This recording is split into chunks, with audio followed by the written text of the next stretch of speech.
Welcome to KBS World Radio. You're now tuned into Korea24's Korea Book Club, where we explore the world of Korean literature. This is our weekend replay edition, playing back our book segment from Wednesday's show. I hope you enjoy it. I'm your host, Alana Hill. We're joined by our literary critic, Barry Welch, for our weekly book segment. Welcome to the show, Barry. Hello, great to be here. So today, you're continuing with the Lovecraft Reanimated series this week. A reminder for our listeners, this is a series in which Korean authors reimagine the works of H.P. Lovecraft. Barry, what's the book you're bringing us today?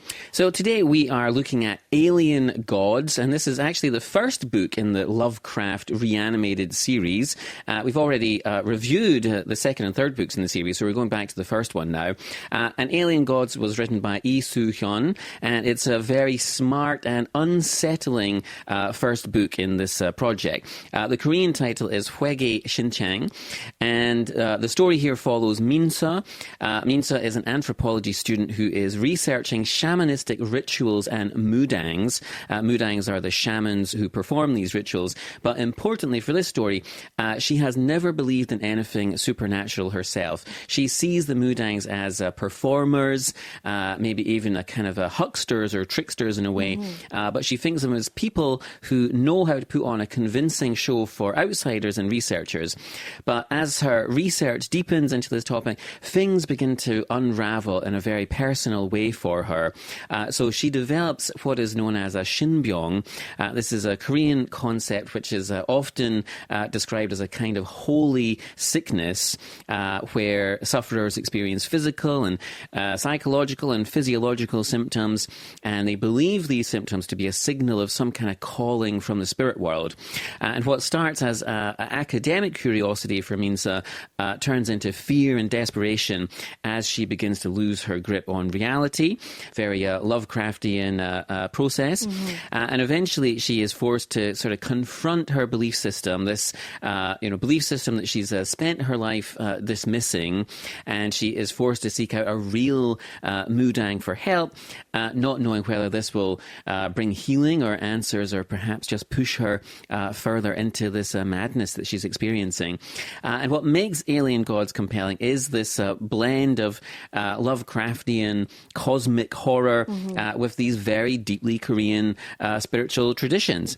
And so we see in the story Lee Suhyeon is sort of turning disbelief into a kind of vulnerability, and the horror here is very intimate. It's also cultural and disturbingly plausible rather than sort of abstract or distant like Lovecraft can sometimes be. Well, Barry, your description of Shinbyong clearly shows how the story grounds, like you said, that Lovecraftian cosmic horror in a specifically Korean context.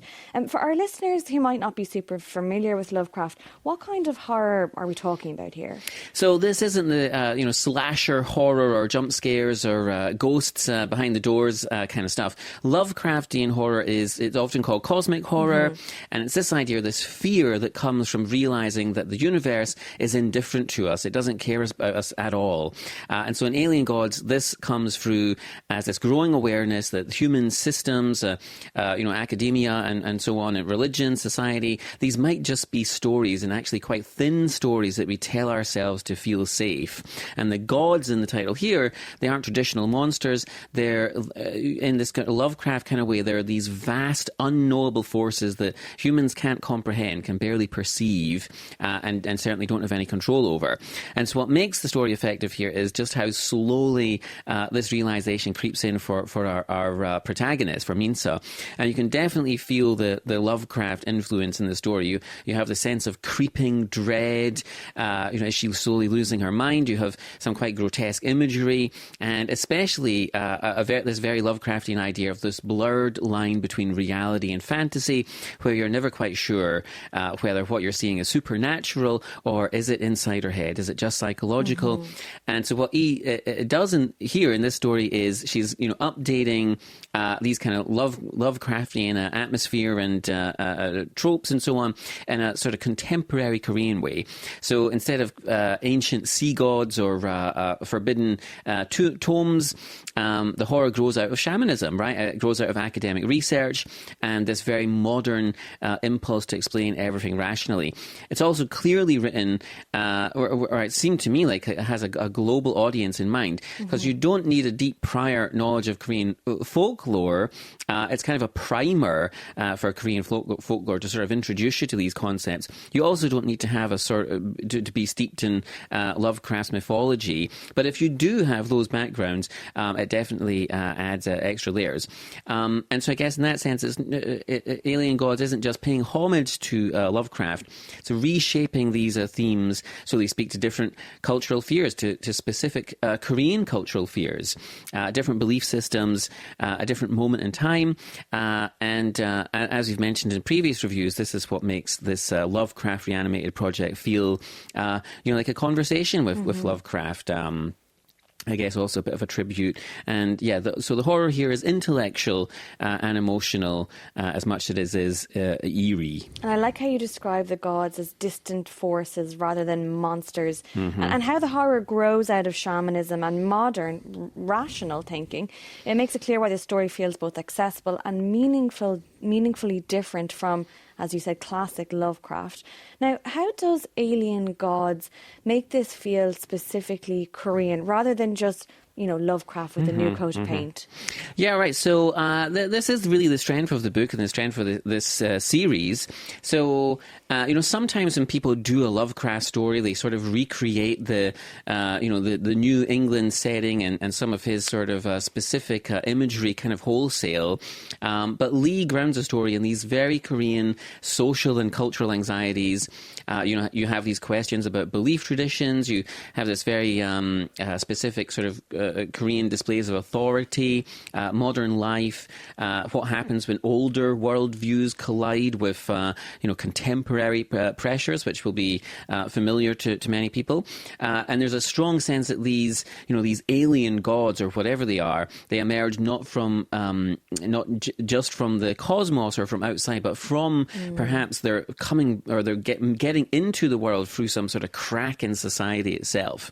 And I think this reflects a Korea that's hyper modern and technologically advanced, but there's still these sort of unsettling historical or hierarchical or spiritual unease kind of underneath the sort of technological sheen. And this is where the this kind of Lovecraft horror comes in. Who would you recommend Alien Gods to? You mentioned that readers don't need to have a particularly strong background or understanding of Korean shamanism, so it sounds like it's very accessible.